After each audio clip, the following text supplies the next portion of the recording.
Hello viewers, আসসালামু আলাইকুম ওয়া রাহমাতুল্লাহি ওয়া বারাকাতুহু। দেশে এবং বিদেশে যে যেখান থেকে আমার ভিডিও দেখবেন সবার প্রতি রইল অভিনন্দন, ভালোবাসা। আজকে আমরা এসেছি রংপুর জেলা পীরগাছা থানা বড়দারগা বাজার সুজন ভাইয়ের গ্যারেজে। আমরা একটি গাড়ির কাজে আসছি। এই গাড়িটির নাম আমি জানি না, কিন্তু আপনাদের জানা থাকলে আমাকে অবশ্যই কমেন্টে জানাবেন।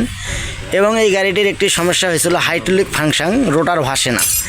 এই নিয়ে কাস্টমারের 1 লক্ষ টাকা ব্যয় হয়েছে, কিন্তু গাড়িটি 1 লক্ষ টাকা ব্যয় করার পরেও যে কোনো এক ইঞ্জিনিয়ার সাহেব রোটারটা ভাসাতে পারে নাই। তা আমরা আজকে এসে কাজ করলাম, আমার ওস্তাদ এবং আমাদের হেল্পার শামীম। তাই এই কাজ করলাম আমরা হাইড্রোলিক পাম্প চেঞ্জ করার পরে। এখন এই মুহূর্তে পাওয়ার স্টার্টিং আপনার ঘোরে এবং প্লাস রোটার ভাসে। তা যদি আপনাদের ভালো লাগে আমাদের সঙ্গে যোগাযোগ করবেন এবং কমেন্টে জানাবেন। আমরা tractor, harvester, power tiller, diesel engine, 1 cylinder থেকে 6 সিলিন্ডার ইঞ্জিনের কাজ করা হয়। রংপুর পীরগাছা, কালাম ওস্তাদ আমার। আসসালামু আলাইকুম ওয়া রাহমাতুল্লাহ।